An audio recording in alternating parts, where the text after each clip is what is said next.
Jerome, thanks for meeting me. We're in we're actually sitting outside the Lord Morpeth pub, which is in Bow, and you've been painting a mural today of Sylvia Pankhurst. Do you just want me to tell me something about the mural, first of all? The mural came about, I guess you could say, the collaboration of me and the owners of the Lord Morpeth. It's kind of like a concept based upon the area of where we are, which is the Morpeth, and next door in particular where Sylvia Pankhurst spent a lot of her time is also the third meeting place, third headquarters for the East London suffragettes, and also the home of Emily Smythe, not Nora Smythe. Nora Smythe, yeah. So all of these concepts came together over a period of a couple of months, and then in the end we ended up designing something with a bit of input from a few different sources, some historical, some not, and from there we kind of have what we have now on the wall, which is basically a centerpiece portrait of Sylvia herself, and then around it you've kind of got a collage of additional snapshots back in the history, I guess you could say. Because you're right, the mural actually overlooks the site of where she lived for many years, and it was the site of that cost-price restaurant. A lot of sort of social good was happening in that period. How does it feel to paint in such a historic location? And do you think people know about it? Well, I feel as though I'm quite proud and honoured to do it. It's not so much in my history, but it means a lot to so many people in this area.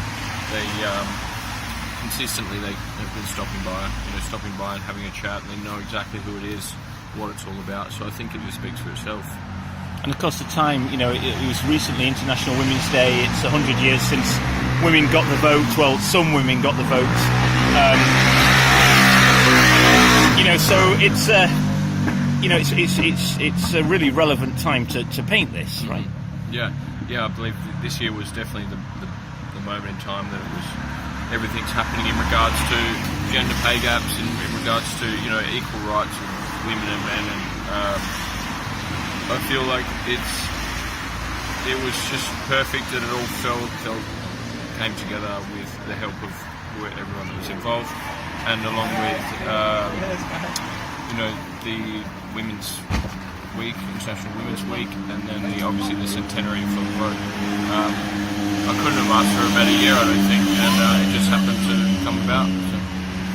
And just something about your background, then, Joe, because obviously you're from Australia. Do you want to tell me something about what your background is? Yep.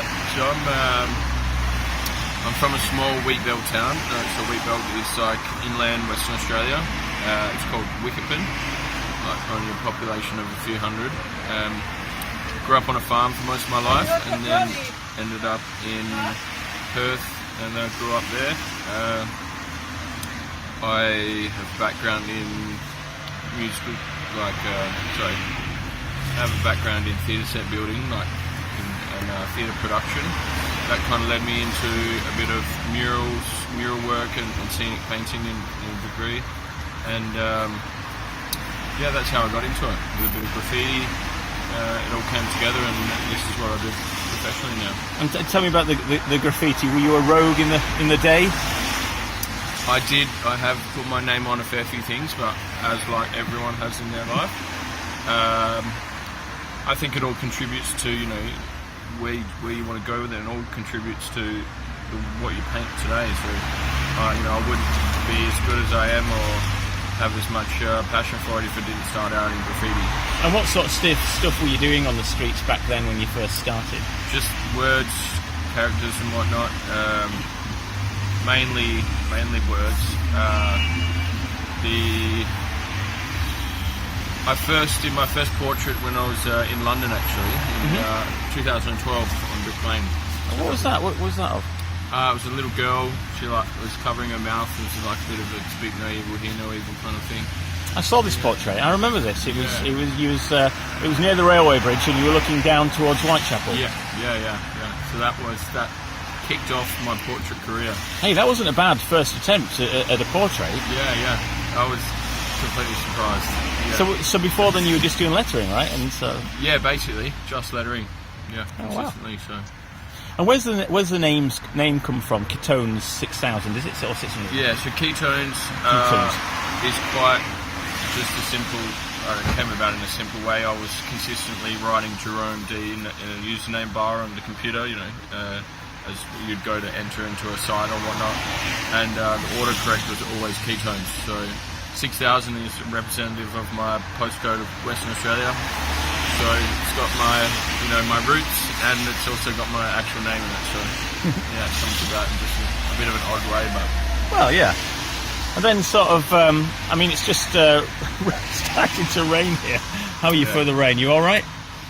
I'm getting used to it. Yeah. It doesn't rain this much at home, but as long as the wall's not wet, it can still get painted. So something like this, just going back to this mural that you're painting now. So the first sort of actual face you painted 2012. This is a big wall, and it's a complicated wall as well. There's lots of different images that have gone into that. How have you gone about deciding, how to shape this mural up? I guess you could say it took a few different forms. It began obviously with finding the correct image of Sylvia, and then also around that was what else should we add to it. At one stage I was going to have Emmeline Pankhurst in there, but after having a tour with yourself, we decided that she wasn't quite the right fit, along with another lady, Maggie, from Alternative Arts. She was very insightful and in a historical background. And then there was also an option to put George Lansbury in, as he was quite an influential character to the suffragettes. But in the end, it all kind of came together. I had opinions from a few different people. And based off that, I found the correct images that really worked with the portrait and with the space, because it's quite a long shape a tall building, and it's raw brick, so you didn't want anything too crazy. But then, the images that I chose were perfect. You've got Sylvia looking down from the top, kind of on herself, and then you've got her speaking to a crowd in front of people, and onlookers with suffragette flags, and I think it just worked quite well. It all just mashed together perfectly. I didn't have to do too much to make it work. So the other type of work you do, the other sort of portraiture type work, what do you enjoy doing? And do you always do something with a historical connotation, or does it? How do you find your work? I don't always revolve around historical connotations, but I do really enjoy doing them, and I have done them many times before. I really enjoy. I guess the digging in the archives of the photos and the history and the old portraits and the old street scenes and stuff. You just don't get photos like that anymore, and they captured exactly what's going on at the time, and it's amazing to paint as well. If you can kind of reproduce that onto a wall, it's perfect for the spot. What other sort of notable paintings have you done in London? Because you've visited a few times now, and I think you're thinking of staying, aren't you, as well?